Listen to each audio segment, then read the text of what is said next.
कि कैसे भी एक हिंदू लड़की को अपने प्यार के जाल में फंसाओ और उसकी ज़िंदगी बर्बाद करो। बोल रहे थे कि तुम उर्दू पढ़ना सीखो, अरबी पढ़ो उसे, और सारी जो उसमें आयतें और दुआएं हैं जो दुआएं पढ़ा करो। बच्चा बीमार रहता है उसके लिए दुआ पढ़ना सीखो। पूजा करने के लिए भी कहते थे कि अरे ये सब कुछ नहीं होता है, जो भगवान कोई पत्थर में थोड़ी ना है, ये तो बस ऐसी एक है जो सर्व जगह सब सारे जगह में है। लव जिहाद का मामला सुनते ही यूपी पुलिस एक्शन में आ जाती है। बनारस हो या बरेली, बुलंदशहर हो या बलिया, लव जिहाद का आरोप लगता नहीं कि यूपी पुलिस एक्शन मोड में आ जाती है। चट मंगनी पट ब्याह की तरह झटपट FIR और पट गिरफ्तारी हो जाती है। लेकिन इस बार खुद यूपी पुलिस के खाकी वर्दी पर दाग लगा है, और दाग लगाने वाला कोई और नहीं, खुद यूपी पुलिस की महिला सिपाही। महिला कांस्टेबल का आरोप है कि यूपी पुलिस में तैनात उसके पति ने झूठ बोलकर शादी की, फिर धर्म परिवर्तन करने का दबाव बनाने लगा।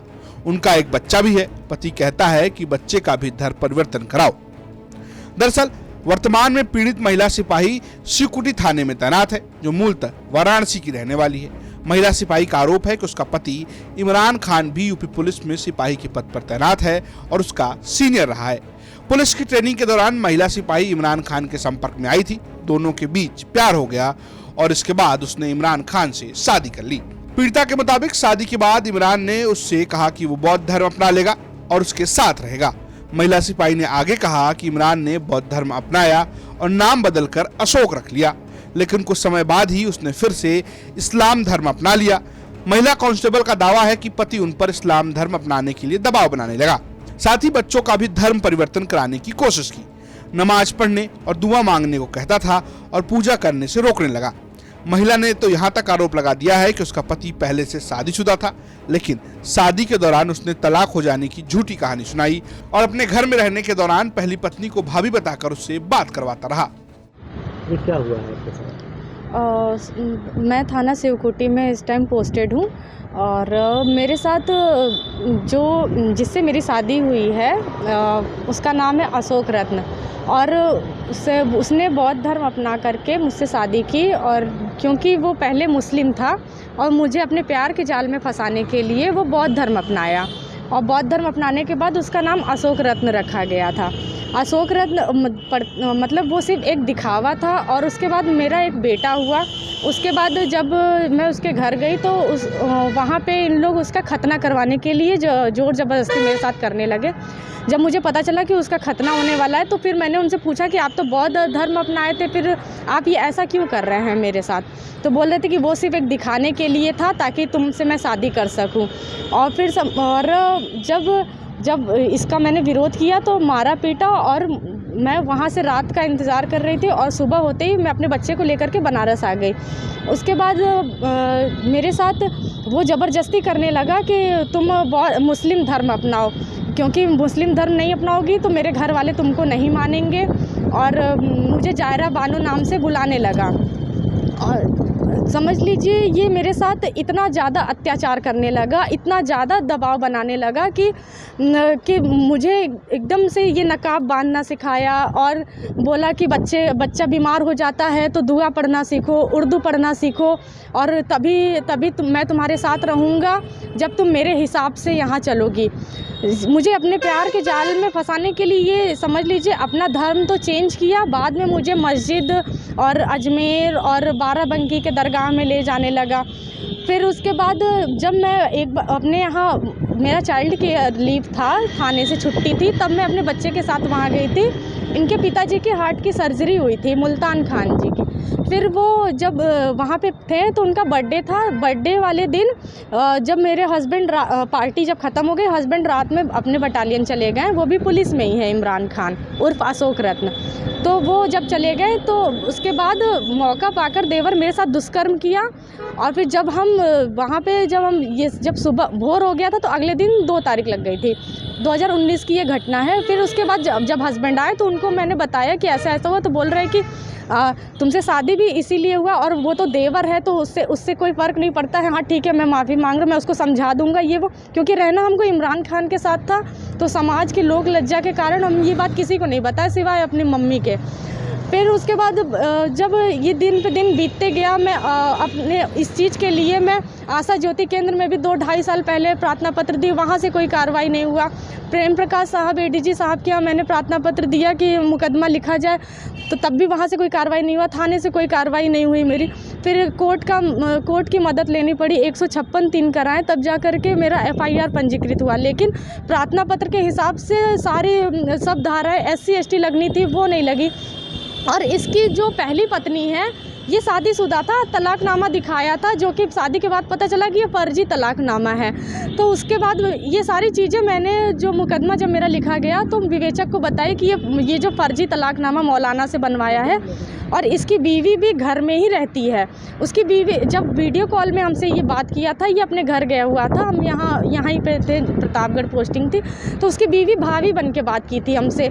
और इसी से पता चल रहा है कि ये पूरा परिवार मिल कर के षड्यंत्र कर रहा था कि कैसे भी एक हिंदू लड़की को अपने प्यार के जाल में फंसाओ और उसकी ज़िंदगी बर्बाद करो। मुसलमानों ने रहते जी, ये शुरू से ही दबाव बना रहे थे कि मुस्लिम धर्म अपनाओ, मुझसे निकाह करो, तभी हमारी शादी वैध मानी जाएगी। जबकि मेरा कोर्ट मैरिज भी हुआ, लॉन से शादी हुई, धर्म परिवर्तन ये अपना किया, उसके बावजूद बाद में मुस्लिम बनाने का ये बार बार दबाव बनाने लगे कि तुम मुझे जायरा बानो नाम से बुलाते भी थे और कह रहे थे कि मुझसे निकाह करो। नमाज पढ़ाने की कहते जी, बोल रहे थे कि तुम उर्दू पढ़ना सीखो, अरबी पढ़ो उसे, और सारी जो उसमें आयतें और दुआएं हैं, जो दुआएं पढ़ा करो, बच्चा बीमार रहता है उसके लिए दुआ पढ़ना सीखो, ये सारी चीज़ें सिखाने के लिए हमेशा जोर देते थे। पूजा करने से मना करते थे? पूजा करने के लिए भी कहते थे कि अरे ये सब कुछ नहीं होता है, जो भगवान कोई पत्थर में थोड़ी ना है, ये तो बस ऐसी एक है जो सर्व जगह, सब सारे जगह में हैं बस। तो योगी सरकार से क्या कहेंगे?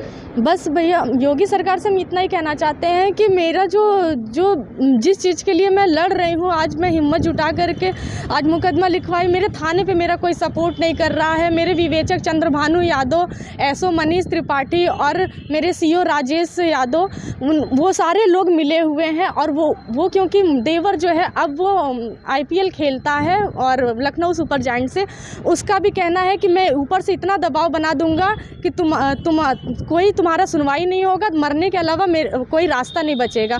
और आज मैं इतना थक गई हूँ कि मरने के अलावा सही में मेरे पास कोई रास्ता नहीं बचा। आज मेरा एक बेटा है 4 साल का, उसकी भी कोई जिम्मेदारी किसी की नहीं है। बस योगी जी से मेरी इतनी दरख्वास्त है कि मुझे न्याय मिले और निष्पक्ष न्याय मिले, थाने से भी निष्पक्ष जाँच हो, जो मैं एविडेंस दे रही हूँ उसके आधार पर सारी कार्रवाई की जाए। और ये जो तीनों लोगों की मिली भगत है, मेरे SO CO सर और विवेचक चंद्रभानु यादव की, इन लोगों के खिलाफ भी उचित कार्रवाई की जाए।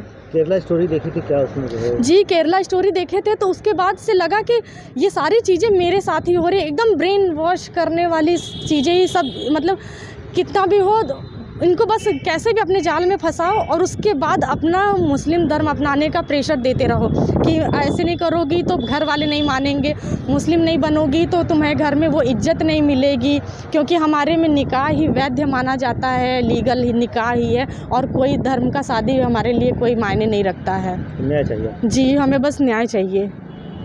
अब मुझे इस बात का भी डर है कि मेरे थाने वाले सब मिलकर के मुझे सस्पेंड कराना चाह रहे हैं कि पहले इसको इतने अच्छे से तोड़ दो कि ये फिर आगे लड़ने के लिए ये खड़ी ही ना हो सके, क्योंकि मेरा एक बच्चा भी है और इसके अलावा मेरे पास कोई ऑप्शन ही नहीं है। और सस्पेंड तो समझिए, मेरा हस्बैंड तो आज तक फरवरी का मुकदमा लिखा गया, उसके खिलाफ़ कोई विभागीय कार्रवाई नहीं की गई, और मेरे पीछे मेरे ही आला अधिकारी मेरे पीछे लगे हुए हैं कि इसको इस हद तक तोड़ दें कि जीने की कोई वजह ना बचे।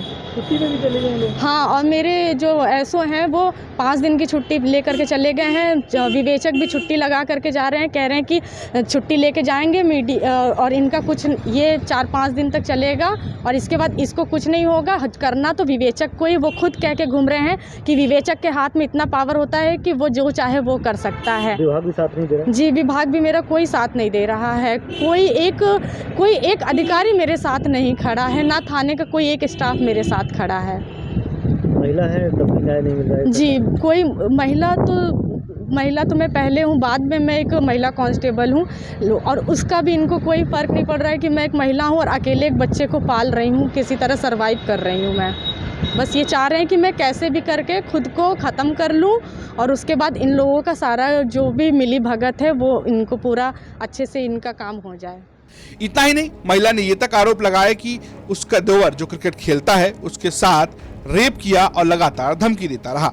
महिला ने अपने डिपार्टमेंट के अधिकारियों पर भी कई गंभीर आरोप लगाए हैं और कहा है कि वो जबरदस्ती मामले को दबाने में लगे हुए हैं। पीड़ित महिला सिपाही अब योगी सरकार से न्याय मांग रही है। हालांकि आरोप के बाद पुलिस ने एफआईआर दर्ज कर ली है और जांच में जुट गई है, मगर अब तक मामले में कोई गिरफ्तारी नहीं हुई है। प्रयागराज से पंकज श्रीवास्तव की रिपोर्ट, यूपी तक।